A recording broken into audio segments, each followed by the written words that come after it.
Hello and welcome to the TV Enthusiast discussion of Hannibal, Season 3, Episode 3, Secundo. Now, this is our Dinner with Hannibal section where we talk about what we've been watching on here. Each time we've kind of mentioned what we ate too, so in keeping with that tradition, that very vague tradition, I'm going to say I had a breakfast burrito tonight. That was my dinner.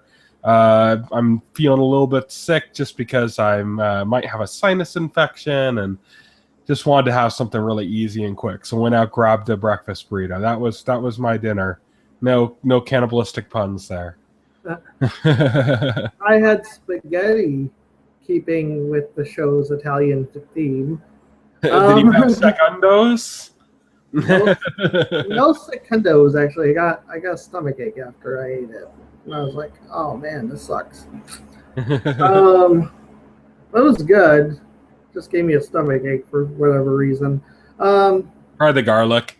Yeah. So let's talk about the actual show now. Hannibal, well, before we actually talk about the episode, let's right off the bat, let's address that just today NBC dropped the bomb that we've all been kind of expecting at some point. The bomb that I dreaded. I was actually getting kind of too complacent with Hannibal because I thought since NBC didn't have to spend a lot of money to produce it because it had its own funding, independent funding, and since it was so highly rated, I felt secure in the fact that this would be the show NBC likes to keep around for its critical acclaim and prestige. And no, turns out NBC was really concerned with the ratings, and the ratings were even more abysmal for this season than they were for last season, and that seemed to have been the last straw for NBC, and they canceled it. It's so frustrating. This is a series. I just had like a family gathering, and I was telling a bunch of them about Hannibal, and you could just see there's this like no interest. For some reason, there's this like, it's such a hard sell, this series. Yeah. I don't know why it's such a hard sell. You'd think with the popularity of Silence of the Lambs and the movies and stuff that it would kind of at least garner some attention, but it seems that almost serves the opposite effect. Like people kind of expect this to be a shitty TV version of like a good movie franchise when it's kind of the opposite. It's like an amazing like version of the same books that the movies, which looked almost amateurish in comparison now. Yeah. It's so depressing that the show does so much so well, and there's just no interest. It's weird. Like I had to explain to a friend one time about how the show got a 100% on Rotten Tomatoes and what that means, and normally you'd think like, oh, 100% on Rotten Tomatoes, that means all the critics love it and are talking about it. No, what it means is all the critics that watched it love it and are talking about it. Right. There's so many that haven't, and that's the same reason why it didn't get any, Emmy nominations, which is just ridiculous that this show doesn't have Emmy nominations coming out the wazoo, Yeah, that is a ridiculous. It shows you how much of a joke the Emmys really are. Yeah. There's a lot of undeserving shows that get nominated for the Emmys, and it's like, even if you take out the more kind of subjective categories, like the performance categories and the writing categories, if you just stick to kind of like stuff like art direction, it's like, yeah, there are some other ones you could see winning over at Game of Thrones or something for costumes or art direction. That's really good too. But that it's not even nominated in that field is just, it's kind of sickening. It's like, really? It is, and I'm not exaggerating. I'm not I'm not embellishing when I say that it truly is the best show on television. And for the best show on television to not have any Emmys is crazy. That happened last year because, like, in the first season, I would have said, I I believe Breaking Bad was still on that year, and it still hadn't topped Game of Thrones last year. I think it just shot right past everything. It did. And it's keeping that up. It's keeping this kind of like, dreamlike pacing that really kind of was built up in the second season. It really kind of started becoming so dominant in the way that season was presented, is now like kind of just in the DNA of the show now, and it's so good. I mean, it's just staying so good. It's so frustrating that this show continues to just not get the attention it deserves on either end. I mean, critics do love it, but there's not enough of them that have even given it a shot to love it. Right, exactly. And it's like, I don't understand. If anybody should be watching the show, it should be the critics. I don't understand why most of them aren't watching the shows. Do they not talk to their fellow critics who have watched the show and have or they just don't trust them for some reason? Yeah. I've had that weird reaction before, even with friends, where like there have been shows or movies or something that for some reason they already set in their mind that like, oh yeah, I'm not gonna really bother, with this kind of thing. It doesn't really look that good. And then I'll tell them, no, this is amazing. This is like, you need to watch this. And it's hard to defeat that first impression. If that first impression is already made in their mind, it's hard to go like, maybe I was wrong with what I saw in a commercial without barely paying attention to it, Maybe this person who I normally trust the opinion of is right when he says I would love it. It's like, it's this weird psychological barrier that, people just kind of naturally have. Especially with television. I mean, there's only so much a person can watch. I get that. I have a lot of shows, on my plate, and then, I'm trying to watch and get through, and then when somebody says, hey, you need to watch this, I'm like, my first reaction is, another show to watch? I don't have time for this. Yeah. And it's like, no matter how good it is, I mean, it could be fantastic, and I'd just be like, I'm trying. I got all these shows I'm already trying to watch. Please don't burden me with more.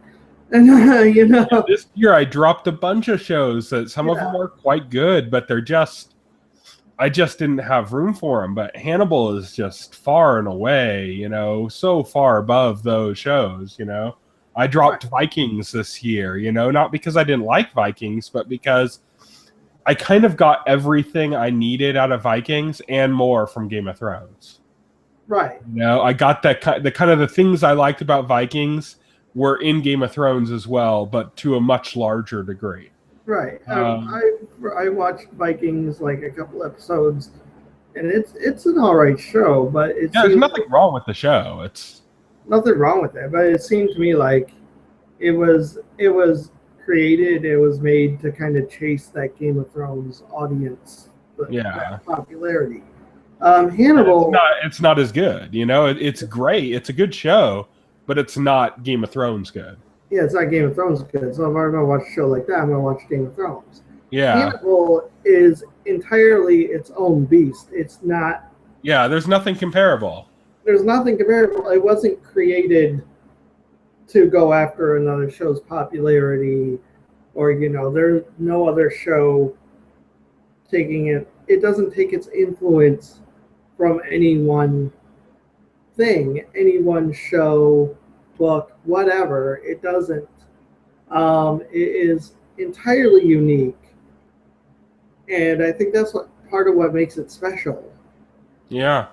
I mean, it's not just the concept and the ideas behind it. It's not just that. A lot of it's the execution and the way it's presented. Because we've had other kind of dark serial killer shows. We've even had ones where, they do elaborate tableaus where they set up these crime scenes that are just miraculous and amazing and stuff, which is something that Hannibal's good at. But Hannibal as a whole has this very dreamlike quality to it. Right.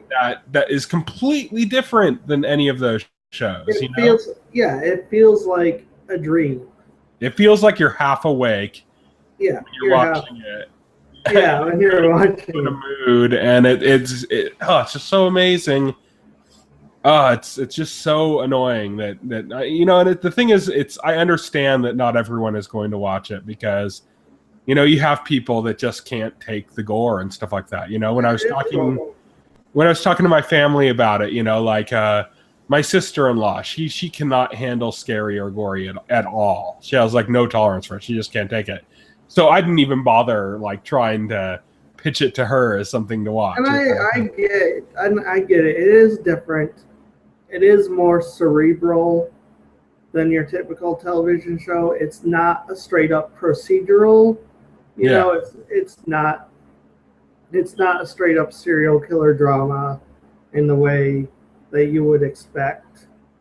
So I do get like some people being turned off by it because of how different it is. Mm-hmm. But I mean, it's so good for those reasons. I think so many of the people that that don't watch it, it's not so much because it's not their thing, so much as it is that they never gave it a shot. Right. And I think that's the problem. Is you know, like you know, you have those shows that kind of you're not sure if they're good or not, and then you watch it and you're like, wow, this is really good. Hannibal's like that times 10. But if you never get past that, like, oh, should I even bother checking it out standpoint, then it doesn't matter how good of a show it is. You're not going to get anywhere, you know? And that's what's sad about the situation with Hannibal. So it's frustrating. I mean, I wear Hannibal t-shirts. I wear geek shirts all the time. Everybody's like, oh, that's Ash from Evil Dead, or, you know, like it's just some weird kind of reference in it, you know, or like, oh, that's Supernatural. I watch Supernatural. Or, oh, that's Breaking Bad. I get that. Or, you know, oh, yeah, I love Tyrion or something on Game of Thrones. Right. So I wear these geek shirts. Everyone gets it. Every time I have like a really cool Hannibal shirt where it's got a picture of Hannibal and he's got like antlers coming off and stuff.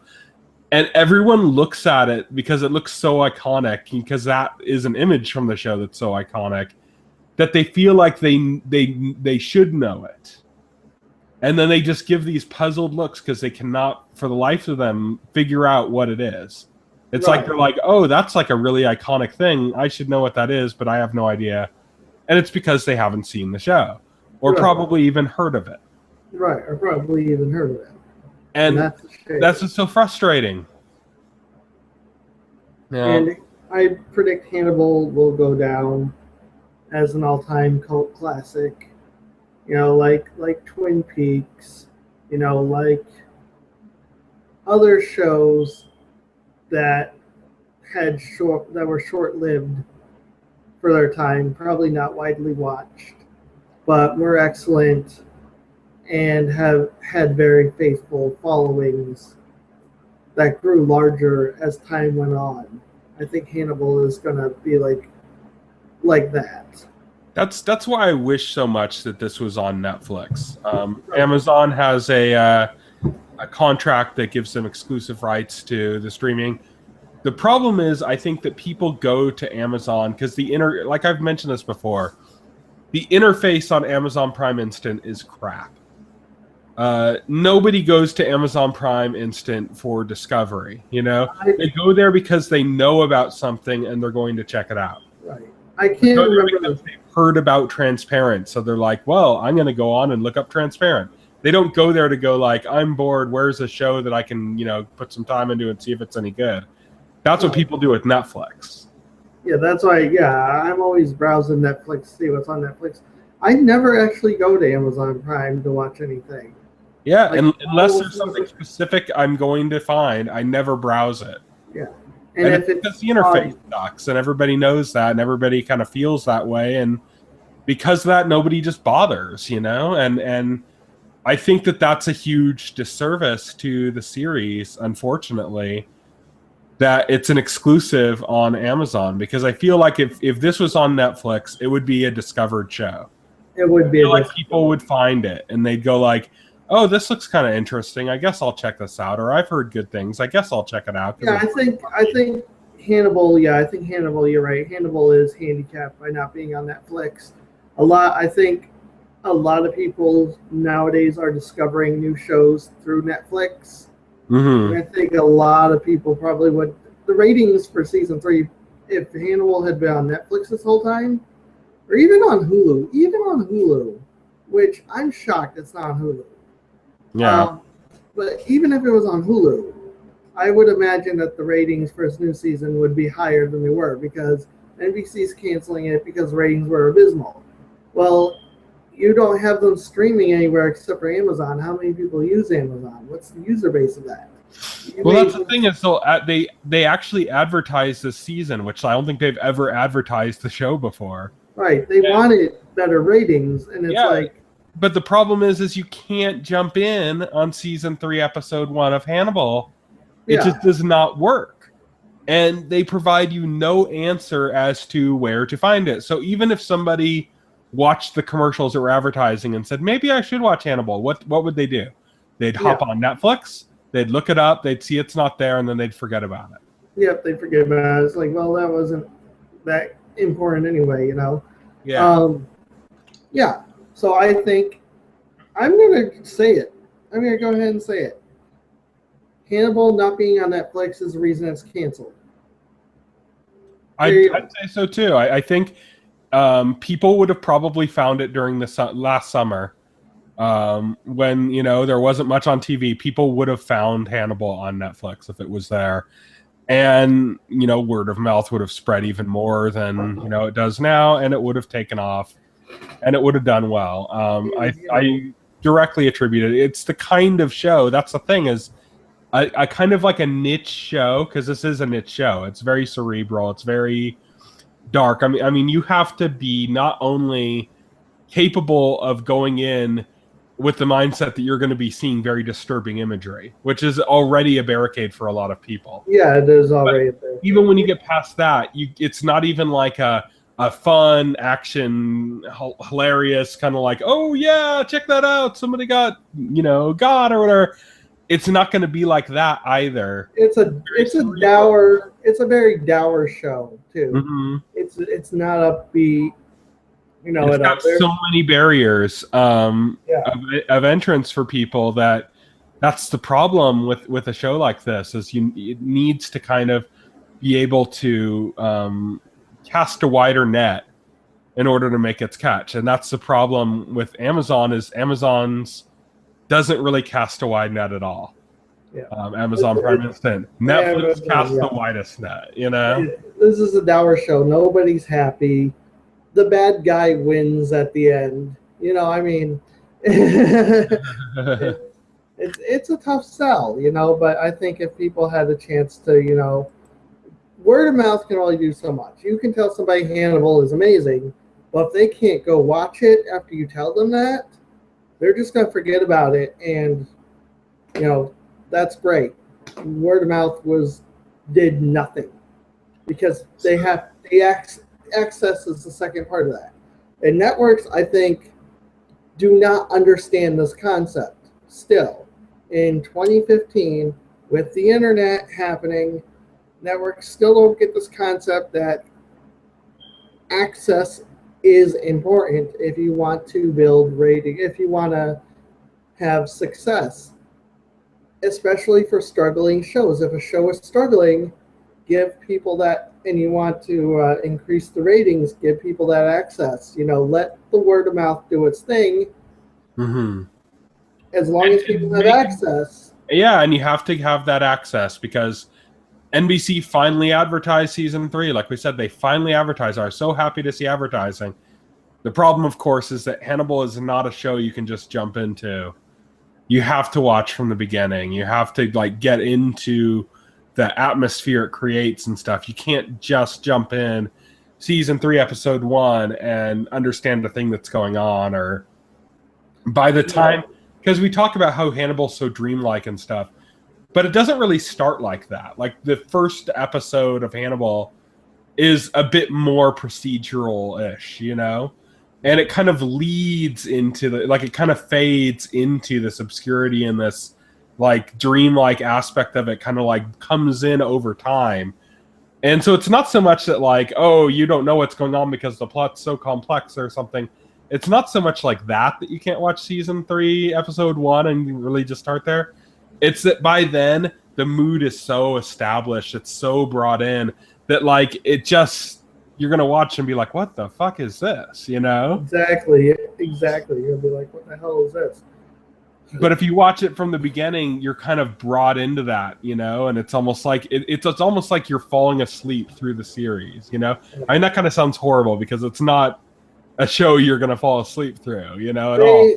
I don't mean it that way, but it's almost like as if the dream starts to come and overtake you, and then like, now you're just completely accepting. Because if you watch it from the beginning, you're kind of eased into it.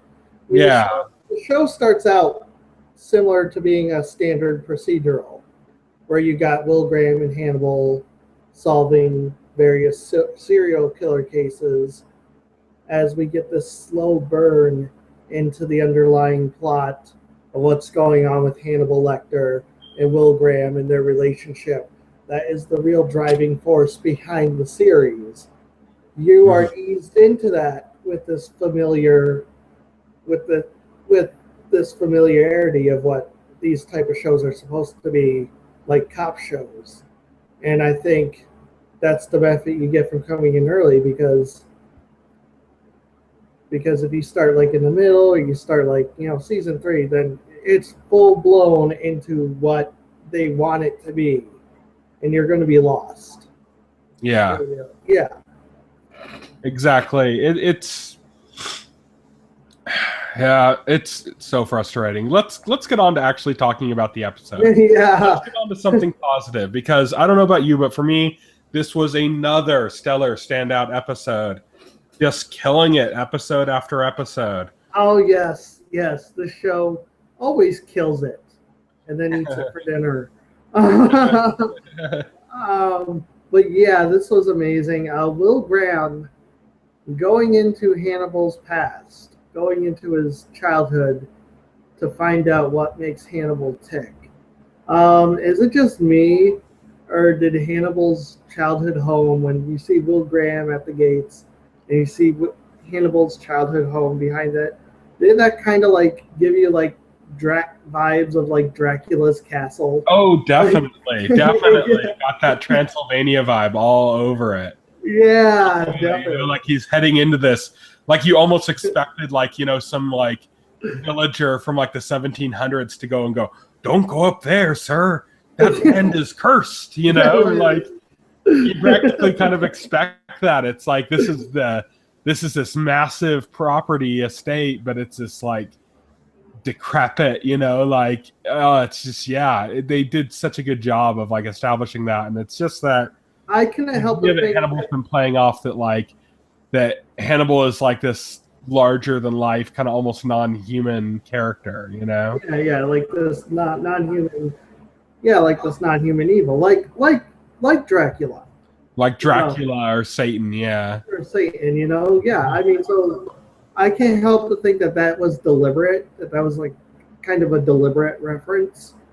I thought that was like really cool when I saw that. It's like that, or you know what it also reminded me of, was oddly enough, was like Harry Potter. Oh yeah. Like in the fourth one, when you see like, you know, Voldemort's like childhood home or whatever, and it's all decrepit, and you know, it's like it's like that kind of atmosphere. Yeah, it's like so. It's like Hannibal is not only Satan, but he's also Dracula and Voldemort. He's like every evil character in fiction ever.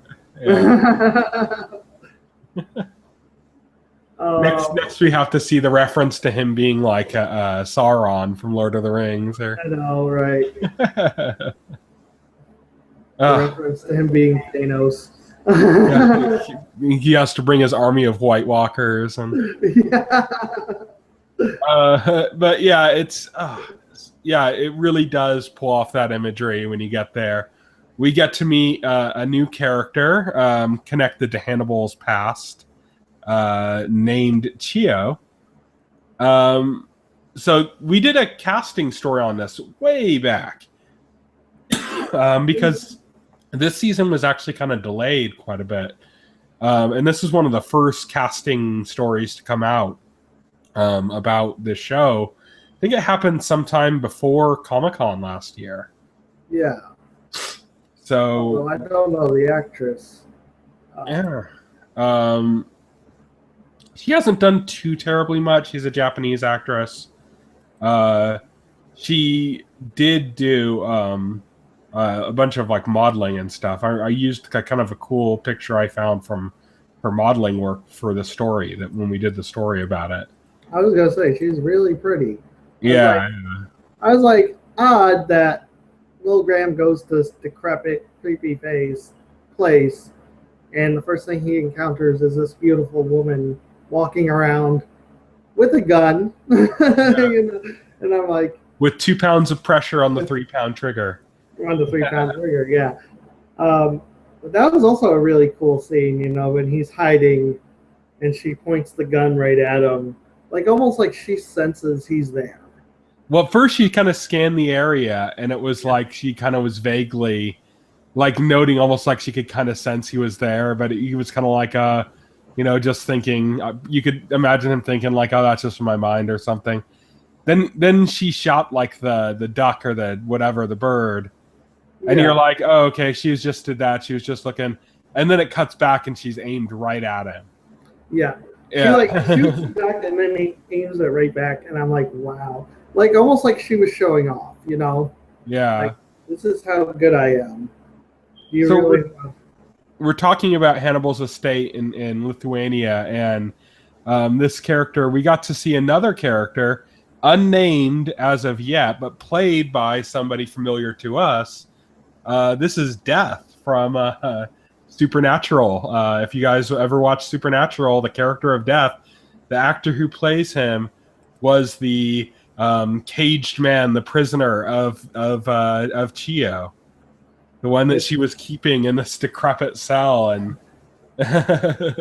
it's funny because this character ends up having no name, no lines, so I thought, but that's really cool though, I think. But this is an interesting character. We don't know nothing about him. Nothing is revealed about him or who he is in this episode, except for the fact that he has taken the blame for the murder of Hannibal's sister. Yeah, Misha Lecter. Misha Lecter, who died a mysterious death. I think and it was basically directly implied that Hannibal ate her. Yeah, it's directly implied. It's never confirmed, but it's implied that Hannibal ate her. I can speculate that was probably Hannibal's very first murder. That seems plausible to me, although that is not confirmed either. So that's speculation. But that is a big part of this episode, is again linked to Hannibal's beginnings. And this is another thing that's interesting because Brian Fuller said there, even though he's doing the timeline, of the events, he's playing around with the material. And he said that this season we will see some stuff from Hannibal, and I think this is some of that material from that film. Yeah. Yeah, so I believe Chio was introduced in Hannibal in the book. Yeah. In the books. And so I'm thinking that we're going to get a lot of Hannibal this season, as well as some Red Dragon, some stuff from that. So we got a little bit of hint of Silence of the Lambs as well. Oh yeah, we did, in a really cool scene. But yeah, so it's clear he's playing around with the material, mixing stuff together. I think it's really cool that I think this season we're going to start to get a lot more of Hannibal Lecter's origins. Who he is, where he came from. That's exciting. That's an exciting prospect. I'm looking forward to seeing, hopefully we get some kind of a flashback, probably in some really off-the-wall fantasy dream experience of kind of these origins that led to Hannibal's origin, I guess, as the man he is now. dealing with his sister, of course, and I'm really interested in seeing that. Yes, me too. I'm really interested in seeing that. We also have the casting of Francis Dolarhyde, who's being played by Thorin Oakenshield from the The Hobbit movie. Hobbit. And yeah, he's posted a few tweets of him like in the makeup chair, getting the big red dragon tattoo on his back and stuff. Oh, So nice. I haven't yeah, actually seen those, but I am it's excited. hard to see. It's like like early stage. It's kind of in the weird angle, and you can barely. Okay. See. But I'm excited to see him show up for the first time. How they're going to weave him into the plot, because right now it doesn't like. I can't imagine how he's going to come into it with what they're setting up right now, because the stuff going on right now seems so far removed from that, and yeah. so I'm wondering how that's going to come into play, and that's exciting to think about. I think that where the trajectory that we're seeing right now isn't going to last the whole season. No. I think this season is going to be almost like 2 seasons. Of course, Mason Verger, they recast him for this season, so he's going to return as well somehow. Yeah, so there's going to be a lot happening. There's a lot going on that still has yet to be explored, and we're 3 episodes. We only got 10 more episodes to the season, and so I think a lot of what we're seeing with Hannibal, the kind of main Hannibal storyline right now, I think this is going to be resolved halfway through the season. I think, yeah, probably. I think this is like 2 seasons in one, kind of. 2 seasons in one. I can see that. I think that's what's going to happen because, like you said, I cannot see them bringing in Dolarhyde in any way that makes sense, unless everybody's kind of in their positions that they're in when Red Dragon kicks in. Right, exactly. So I feel that's going to be the way it goes. I hope so. You think Hannibal's going to be captured mid-season? I think so, yeah. Yeah. They're already kind of hinting at that. There was already a moment where Bedelia was talking to Hannibal, and she said, you know that it's already set that you're going to be caught. Right. That this is already like a certainty. It's already in place. It's just a matter of when. Right. And I don't know if that was that so much of a hint, because I took it when I heard that. I mean, I took it for granted that as a viewer, you knew that this was a certainty from the beginning of the show. Mm-hmm. If you were at all familiar with the material, you know that Hannibal's capture is a certainty, is something that's going to happen eventually. You know.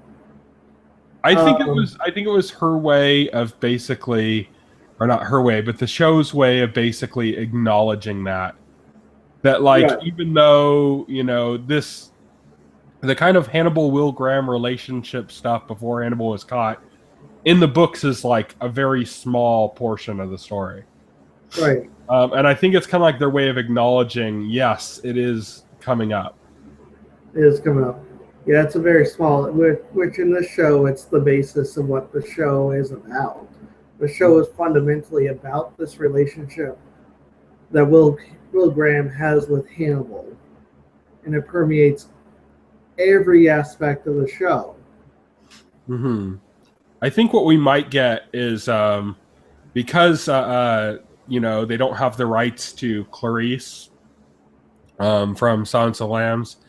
I think there's a good chance that we're going to get some of the Silence of, if this show continues on in some other network or distribution form of some kind.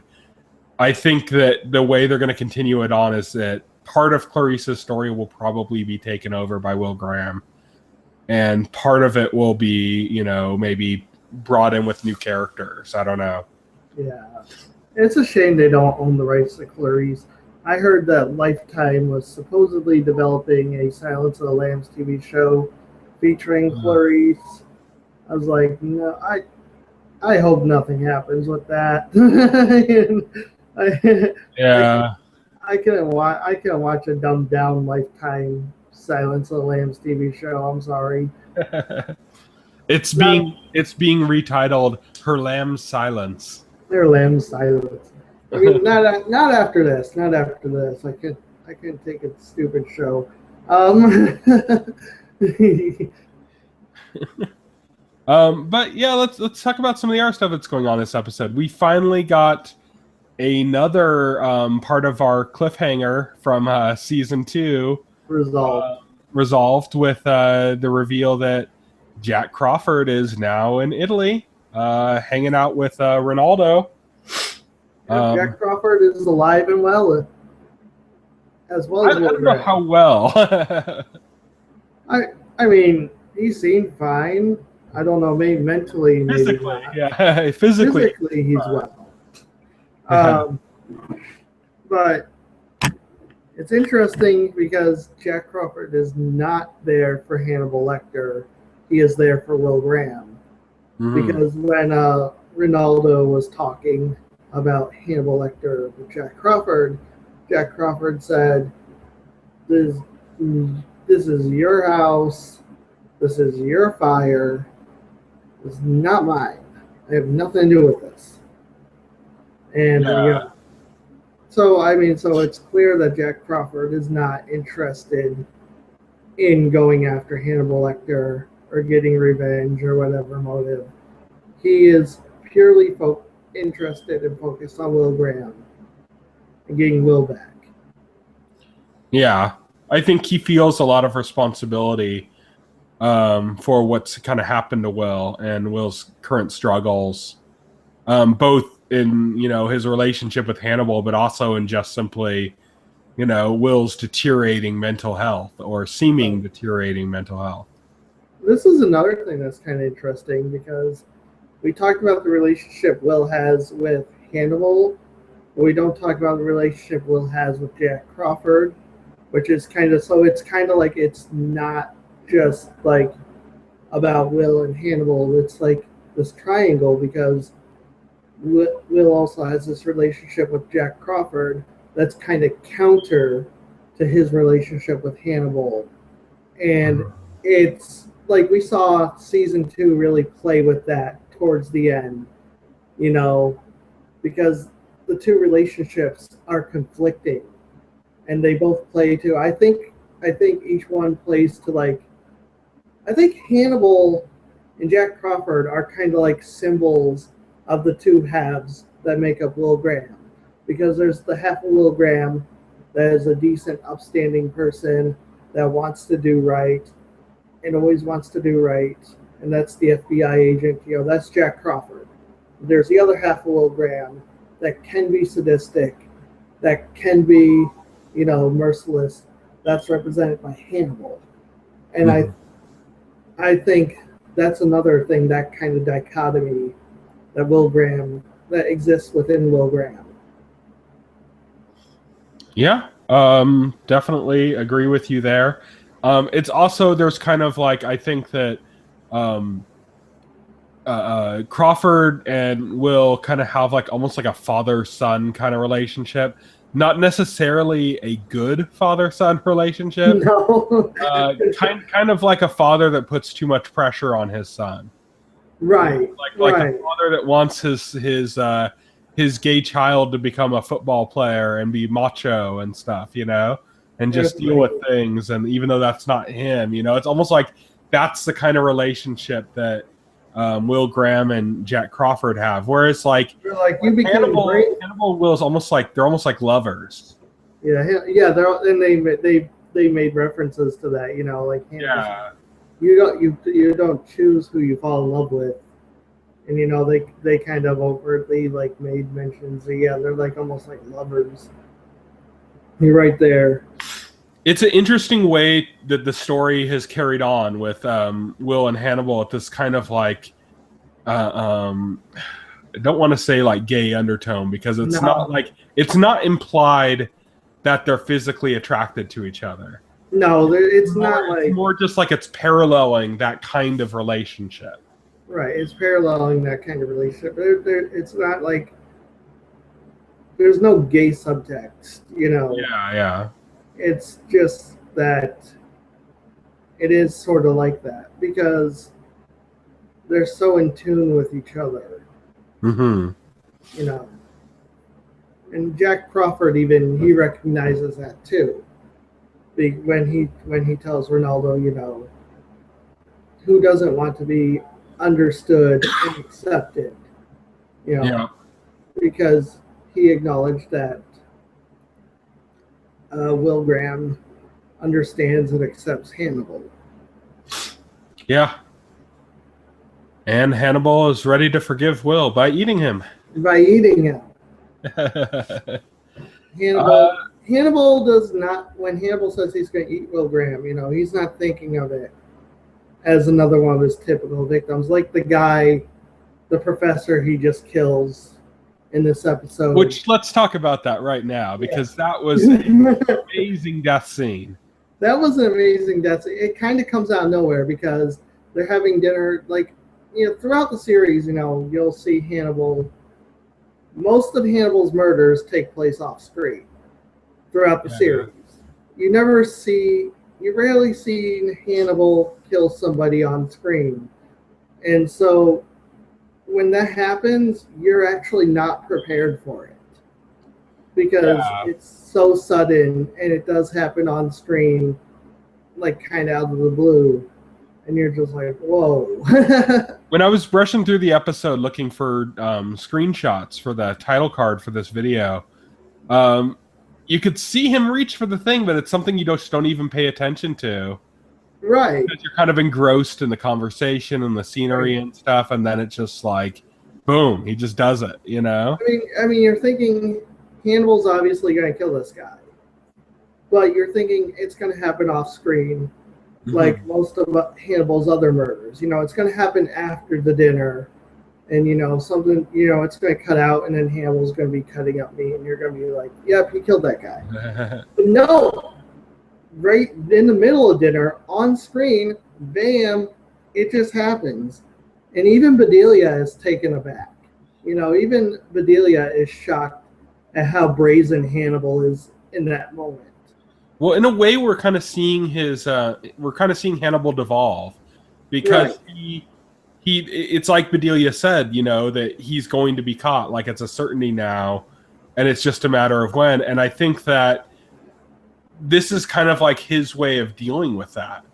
He's letting his face be seen more and more. Yeah, he's letting his face be seen more and more. Yeah, he's kind of de-evolving. But you know, he even makes a concept towards that because Bedelia said something like, "Well, you know, what happened to, you know, keeping up appearances or whatever, or keeping things under control?" And he said, Hannibal says something to the effect of like, "Well, you can't control entropy, you know." Yeah. And so he makes that reference to entropy, like everything falls apart, everything dies. Hannibal's disguise is falling apart, and he's letting his face be shown, and Hannibal acknowledged that in that moment. Yeah, it's really an interesting. I mean, we say that all the time because it is. All interesting. Yeah, it's really an interesting like evolutionary step in his character that we're seeing this whole other. It's not a whole other side of him, but we're starting to see like all the masks kind of crumble. We're getting more and more pieces of kind of like the seething violence within him, you know, that comes out at times. And it's becoming more and more common. He's just escalating his killing.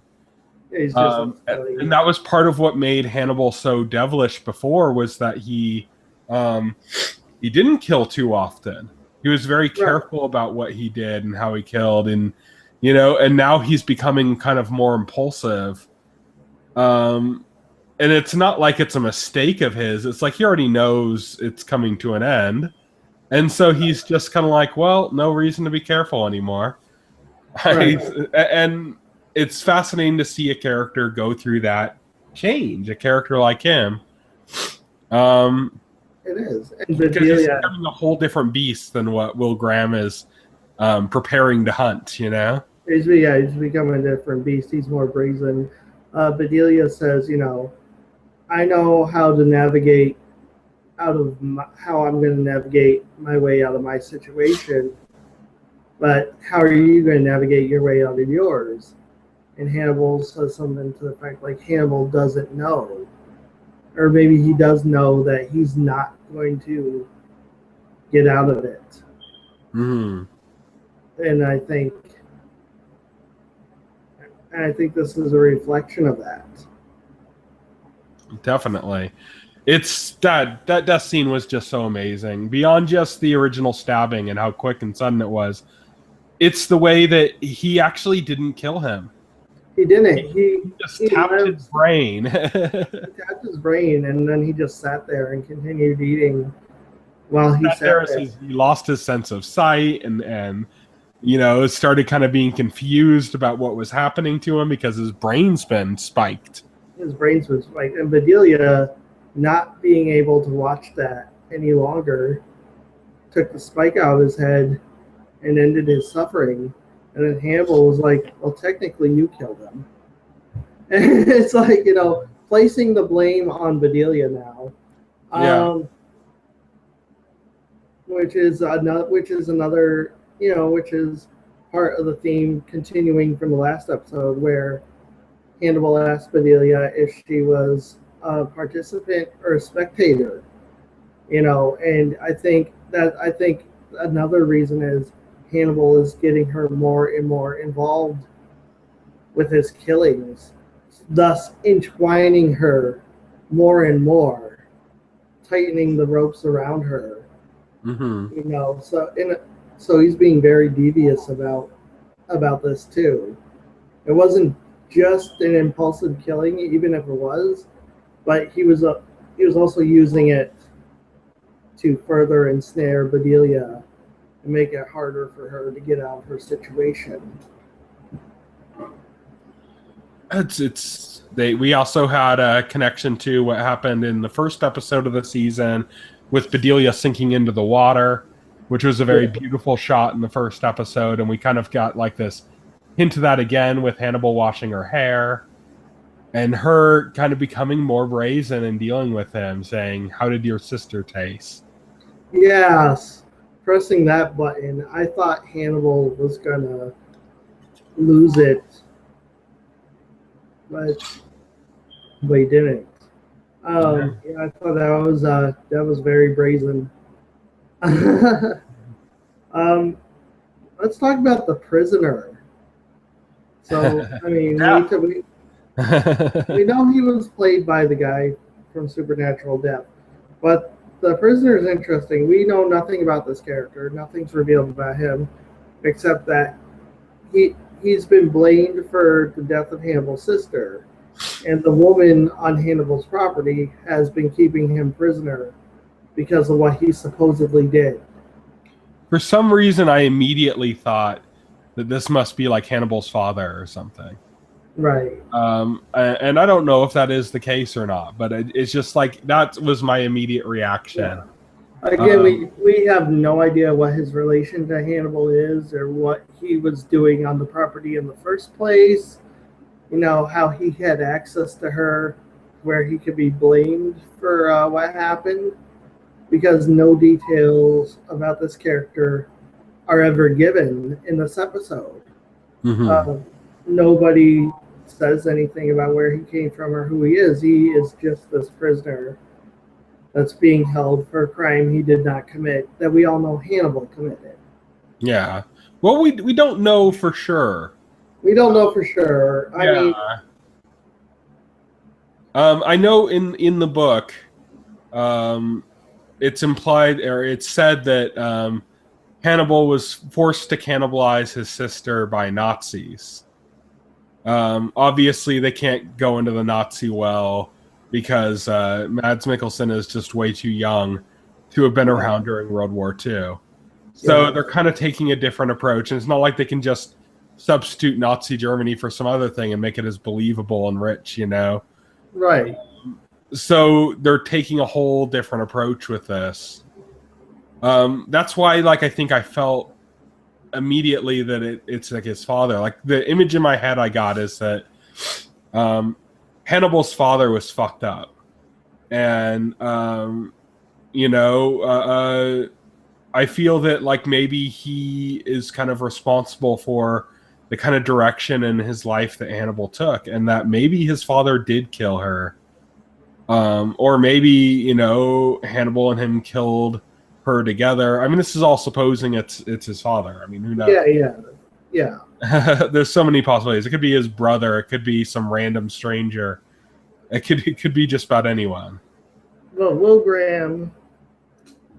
Graham sets this character free, and then this character runs right back to his cell in order to surprise his captor, Chio. And he attempts to murder her and almost succeeds, but Chio manages to get an ice pick through his head, and she kills him. Which is interesting, because when we first saw him attacking her, it almost immediately implied that she died. Yes. You see her hands drop and stuff, and then when it cuts back to them, it's almost like it does like this weird rewind or something. It rewinds again. It's very dreamlike in its presentation.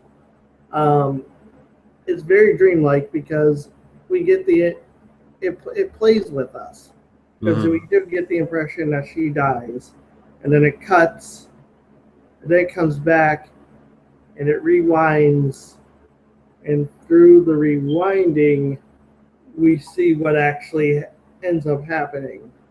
Mm-hmm. And that was a very cool scene, I thought. Yeah. What was also interesting was how we find out what Will's intentions were for releasing it.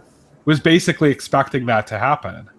Yeah, he's basically expecting that to happen. And wanting to, free her, as he'd said, from her kind of self-imposed prison as his captor. Right. And he kind of took that responsibility away from her. Yeah, he took that responsibility. But in the end, Will Graham wanted to free her. Mm-hmm. It wasn't so much the prisoner, it was her that Will Graham was trying to free. And then he takes the prisoner and he makes a tableau out of him. It is probably one of the most striking images in the entire episode. He turns him into a moth. It's very reminiscent of Silence of the Lambs, Yeah. It's an obvious nod to that. So, like, in the coming episodes, are we going to find a story where Will is like gender confused and wanting to change his? Yeah, I know, right? He's going to say, "Don't call me Will. Call me Bill. Call me Bill." Oh, call me Bill. Yeah, right. Bill is another name for Will, isn't it? It is. Call me Bill Graham. I don't think that puts the lotion on its skin. I'm just joking. I don't actually think that's the direction they're going. No, I don't think that would be stupid. Like if that happened, I'd be like, oh man, NBC was right for canceling this. But it is a real striking image. Obviously, Fuller has used a lot of imagery from the original movies and from the books and stuff to kind of, sometimes in like a similar way and sometimes not. Right. A good example of that was in season 2 when you had like the wheelchair rolling down into the parking lot on fire. Yes. Which was very reminiscent of the scene in Red Dragon when Philip Seymour Hoffman's character, who is Freddie Lowndes, who is now a female. Who is now a woman in this series, yeah. And he had been killed by the Red Dragon, by Francis Dolarhyde in the book. And that was kind of how he left him. Yeah, so they kind of referenced again with it was like this kind of faked death scene or something, but it was interesting that they did it that way. That they just did it to reference that scene. It was like kind of an iconic scene in the movies, and they just wanted to kind of re-reference it. Right, exactly.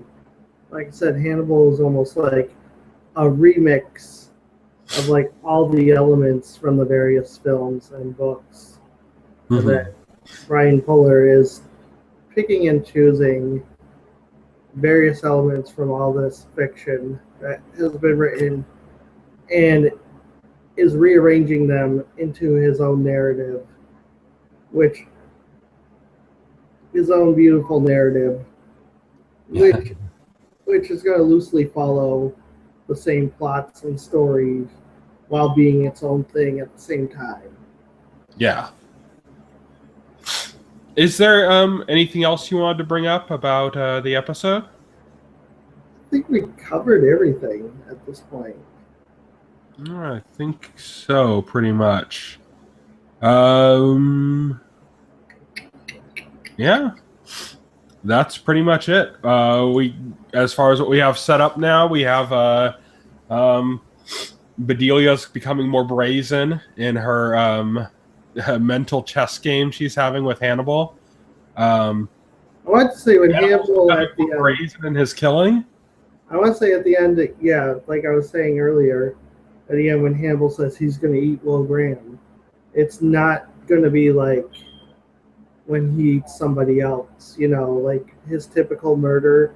It's very clear that to Hannibal, to his mind, when he says he has to eat Will Graham to forgive him, it's going to be like this very spiritual, this very emotional thing for Hannibal when he finally does it to him, and you got that sense of that. Yeah, it's and that was referenced when they were talking about his sister and something about the aspect that he couldn't forgive of her was kind of like the position he was put in, basically. Right. And by eating her, he resolved his feelings of betrayal or, any kind of upset he had towards her. And he thinks by eating Will Graham that will resolve his feelings. Yeah. Towards Will Graham. Yeah. So yeah, that pretty much covers the episode. We got another episode coming up this Thursday. I believe we're just going to be doing these on Mondays. This is when we normally did the Game of Thrones ones, and it kind of seems to be a time that we're both free to work on this. So yeah, I believe we're just going to be doing these on Mondays from now on until the season's over. That's pretty much it. That's pretty much all we have to talk about here. For everyone kind of freaking out about Hannibal being canceled, which unfortunately isn't enough people, and that's why Hannibal is canceled. Remember that we live in this crazy age right now where Arrested Development got, a new season after being off the air for 4 or 5 years. Twin Peaks is coming back. After 25 years. After 25 years. Think about that. If Twin Peaks come back. Heroes is coming back. Heroes is coming back. Yeah. Community. X-Files. Yeah, Community got moved over to Yahoo. Yahoo of all places. Yahoo! Who could have predicted that? Really? Yeah. I mean, if I said, before Community got canceled, I said, don't worry, it's going to be on Yahoo, you would have put me in a mental institute. And then you have, geez, all the stuff that Netflix has done, with The Killing, and they tried to restart Jericho at one point, which had been canceled, and that was again years later because Jericho just happened to be successful on their site. Like, people were checking it out after it had been off the air for years, and it kind of made them go, maybe we should revive this. And they couldn't do that one, but it's amazing how many shows are gone, and we were like, okay, it's gone, it's over, it's out, and then it's back. Yeah. And sometimes it's kind of immediate. It's like in the case of Community, and sometimes it comes out of nowhere and is completely unexpected, like with what happened with Twin Peaks and the X-Files, and and there can be arguments made if that's a good thing or a bad thing in those cases. But in the case of Hannibal, I so am hoping that this gets picked up by another Brian service. Fuller Brian Fuller has said multiple times he has a 7-year vision for Hannibal. He knows exactly what he wants to do for these 7 years. There's no way he is not close to being out of ideas. His plans are nowhere near completion. So I mean, it's not like giving you more Hannibal. It's like he's going to suddenly have to come up with more material. Be like, oh crap! Now I have to figure out what's going on in season 4. There's a plan in place, so there's not the chance that it's going to deteriorate or it's going to be like less. I mean, I believe actually since then he has revised it and said that he's cut it down to like 6 seasons. Okay. But it's still, he does have a plan. It just shows that he's cutting out every ounce of filler, basically. Right. Yeah. In his plan, he's really sticking to this kind of his strong serialized story, and that could be perhaps why it seems to me, at least, that Hannibal, this kind of storyline that's going on right now, is only going to be like half of the season or something. And we talk about how Francis Dollarhide coming in, it doesn't seem like there's a place for him unless this current storyline is resolved, and perhaps that's basically 2 seasons as one. Right. Probably, yeah. I'm excited to see the rest of the season. I hope it gets resurrected. I hope we get season 4. Season 4 should be absolutely amazing if it happens. I will be so sad if that never happens. So let's talk about where season 4 should be. Right now, the most likely candidate seems to be Amazon. I don't think that's going to do it any favors. I mean, no. I'll enjoy it. I'll watch it on Amazon. I'll be happy that there's more episodes. I'll watch it wherever it happens. I'll watch. But I don't think it's going to increase viewership at all. I don't think it's going to help at all. I think it's the same problem that Amazon's exclusivity has caused for the series, where we were saying that this should have been on Netflix. That Netflix is the provider for Discovery. Netflix is the one where people find shows late. I mean, you'd be amazed at how many people are finding shows like, my nephews got into like Prison Break and stuff long after that show had been off the air, just because they happened upon it on Netflix. Or Jericho, I brought that up, that show was almost resurrected years after it had been canceled because suddenly people discovered it on Netflix. It's really unfortunate to me that Amazon streaming exists and that Amazon is jostling for these exclusive deals. It doesn't seem like a place where anything can actually thrive. Well, it's Discovery that's the problem with Amazon. Yeah, exactly. Like Transparent worked really well for them because it got a lot of press attention, and people went to it already knowing it existed before going to look for it on Amazon. That's the problem. You go to Amazon and you try to just kind of browse and find something, and nobody does that because it's not really well set up for that experience. Netflix is the place to do that. It's the place to discover something new.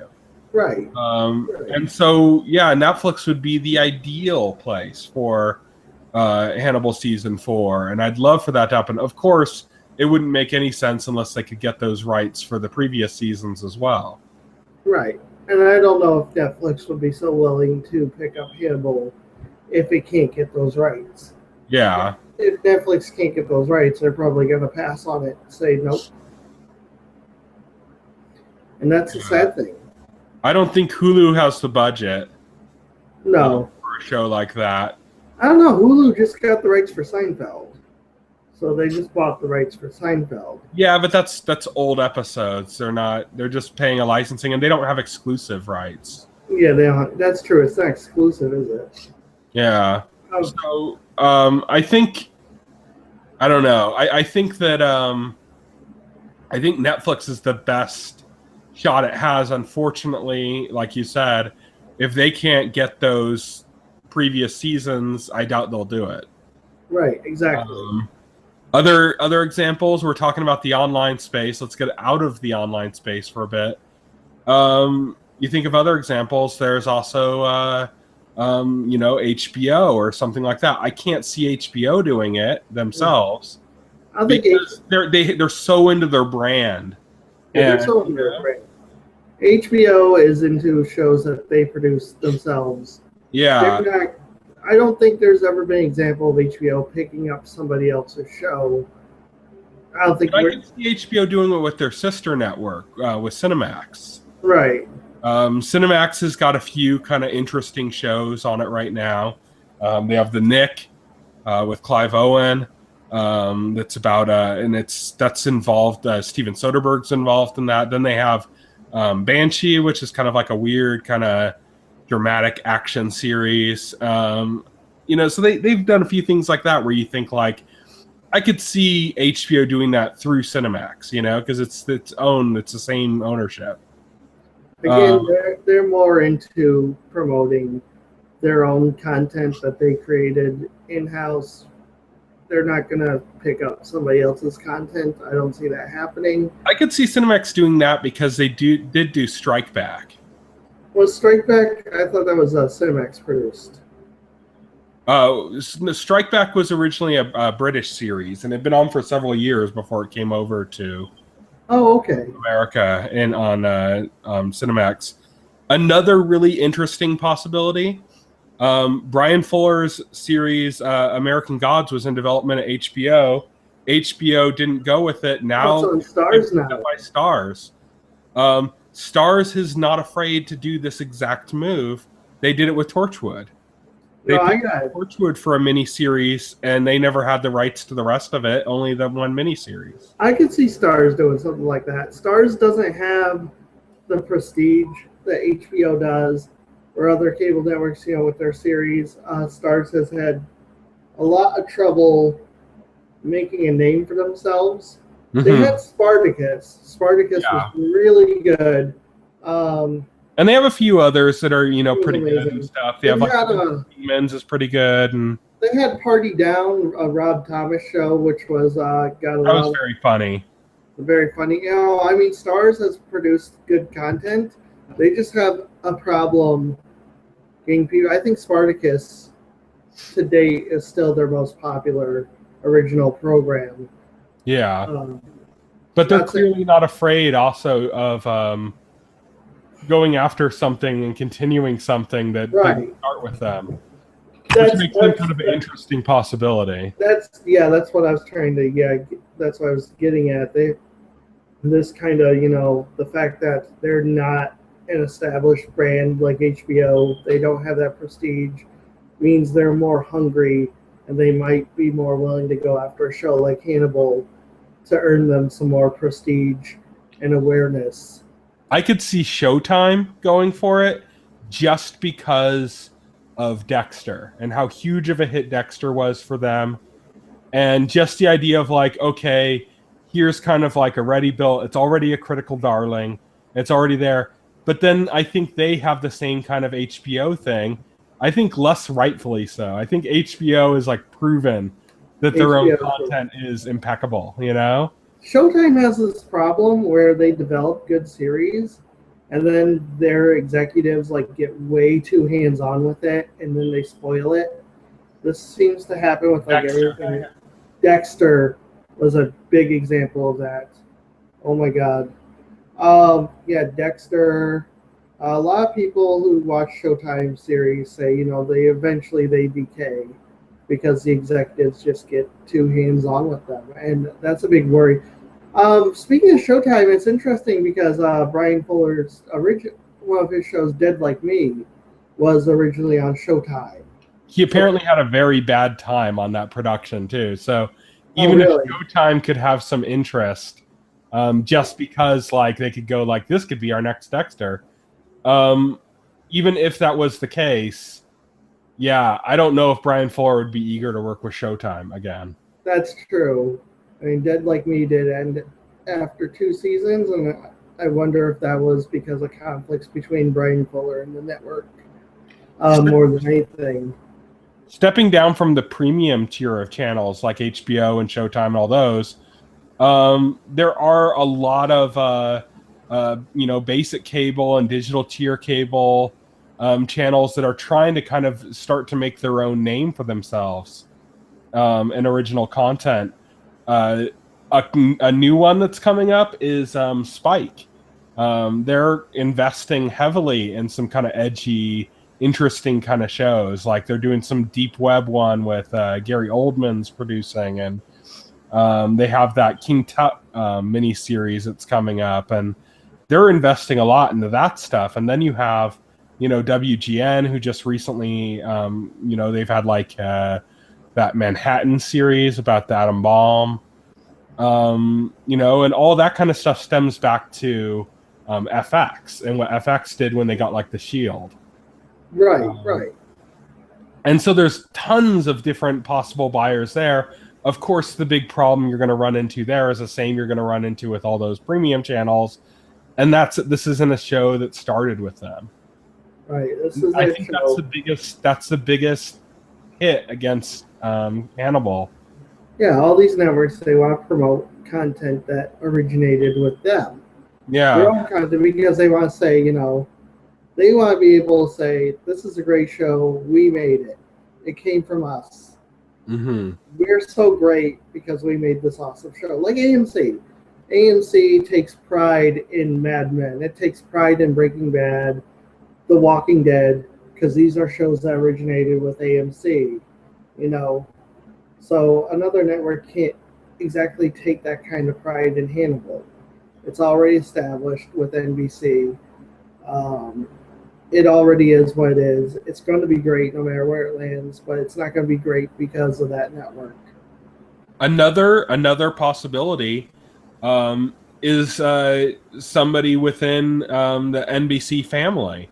And one example of that is USA. And before I would have said, oh, USA would never invest in a show like Hannibal because, they're more like kind of fun adventure series. They have like the Royal Pains and Burn Notice and Psych and stuff like that. They're not going to invest in something like that.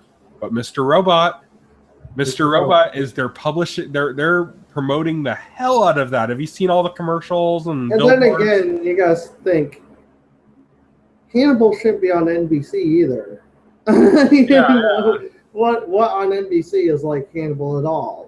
But Mr. Robot is a huge departure from USA's typical content. Yeah. It is very dark and nihilistic. In fact, it would be a pretty good pairing with Hannibal. Just because of that, because it's dark and it's nihilistic and it's got an unreliable narrator, which is a little bit similar to like Will Graham in the first season of Hannibal, in which he was an unreliable narrator. He didn't know if he could trust the things he saw himself. Right, exactly. And Mr. Robot kind of takes a similar concept to that.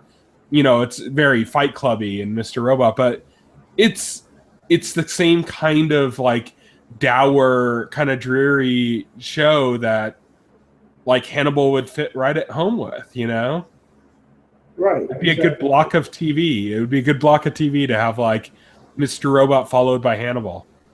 Yeah, definitely.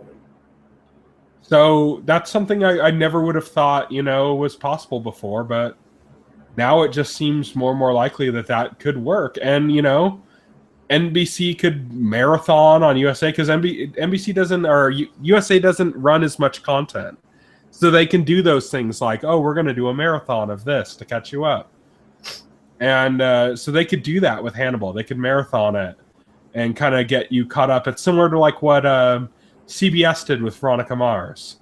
Yeah. Where during the summer, before summer programming became all like this new thing and summer programming had like reruns and stuff, CBS had been airing Veronica Mars on UPN, and then they started rerunning the first season before the second season started up on CBS as a way to kind of get more viewers interested in it.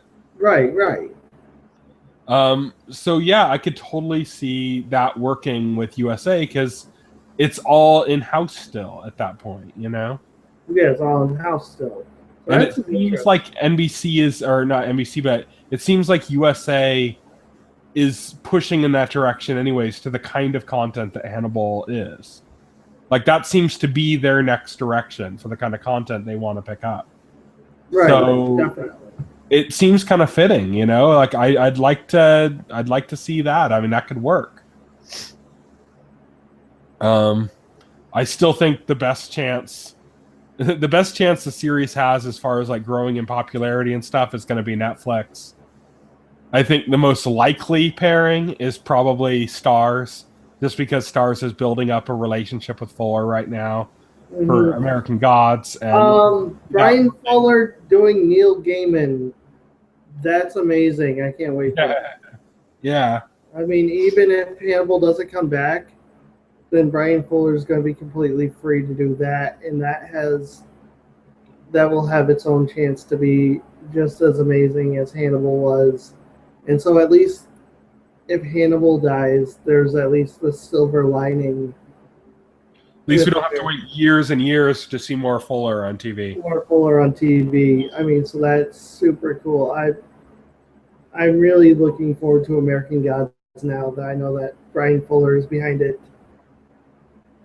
Yeah, it's going to be exciting to see that. Hopefully, we get a Hannibal pickup soon. I have a feeling they're going to do the same thing they did with Community. And even if a decision has already been made to move it to a different network, they're going to wait until the last minute and make us sweat it out and fear that it's coming to an end all the way until the day that like all the actors' contracts expire. And then they'll be right. Guess what? But yeah, that's it for our discussion this week. We'll have more Hannibal discussion next week. We should be doing our podcast this week. I believe we're going to be talking about sci-fi's return to sci-fi. Nice. Shows that actually take place in outer space. And you know what? We should pick up Hannibal. Let's get Maneche to shell out some money. We'll stream it on TVEnthusiast every week. Yeah, we talked about Hulu not having enough money. Be the exclusive home of Hannibal. Let's do it. We'll just have to have everybody even loosely connected to the Enthusiast Media Network, mortgage their homes and and then we'll make one episode. We'll make one episode. Oh God. It will focus entirely on Will Graham since he's the only actor we'll be able to afford. This week's podcast should be about the space shows coming to sci-fi that have already actually aired. Have you watched either of them yet, Will? Nope, I didn't even realize they aired. I mean, I don't really pay attention to sci-fi. Whoops. But since you mentioned it, on Hulu. I'm glad they're on Hulu. I should note that I have cable, but I don't have like a DVR anymore, and I have basic cable. So while I get the Sci-Fi Channel, I have no way to record it, so I'd have to watch everything live, which is impossible because I'm never home when stuff comes on TV. So Hulu and Netflix and all these internet services has been the only way I've been able to watch this stuff and keep up with it. Well, what's interesting about these new shows is that not only are they both space shows on sci-fi again, and science fiction on sci-fi in general. This isn't like Finding Bigfoot or Ghost Facers, Right. This is actual science fiction on the Sci-Fi Channel. Oh my God. Not only is that the case, but you also have just the direction that these are both heading in. They're very roguish. One is about bounty hunters, and the other is about mercenaries. Both are kind of like anti-hero character crews, Well, I mean, Sci-Fi got a new network president, right? Running the network. Yeah. I believe the old one, when they did the stupid name change and stuff, I think the old person they had, like, she felt that science fiction wasn't a big job, wasn't profitable. It wasn't a big genre, so let's focus on everything but science fiction. Was kind of the manifesto, which is kind of stupid when you're running the Sci-Fi Channel. Yeah. Let me take over Sci-Fi Channel and decide that science fiction is not anything anybody watches. Well, the other interesting thing here is that Sci-Fi is part of the NBC family as well. Oh, yeah. And not only does that put them as another possibility for Hannibal, which, you know, I kind of hope doesn't happen because Hannibal's not sci-fi, so it shouldn't be on that. Yeah, Hannibal isn't. I don't want them to fall down that slippery slope again. Even though I love Hannibal and I wouldn't complain if it got picked up. Right.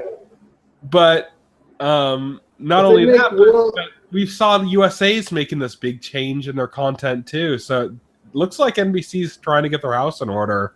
I don't know if they not just their main network, but all their sub networks. Yeah, I don't know if they give Hannibal a robot sidekick. Gotta be satisfied. A robot dog. Yeah, a robot dog. Grammy. There we go. Season. I can't let you do that, Hannibal. Can't let you do that, Hannibal. Season 4 is shaping up nicely now. Yep. It'll be Clarice, but it'll be like C.L.A. Yeah. It'll be like custom lab researcher. Custom lab android research. Like it'll be like this name.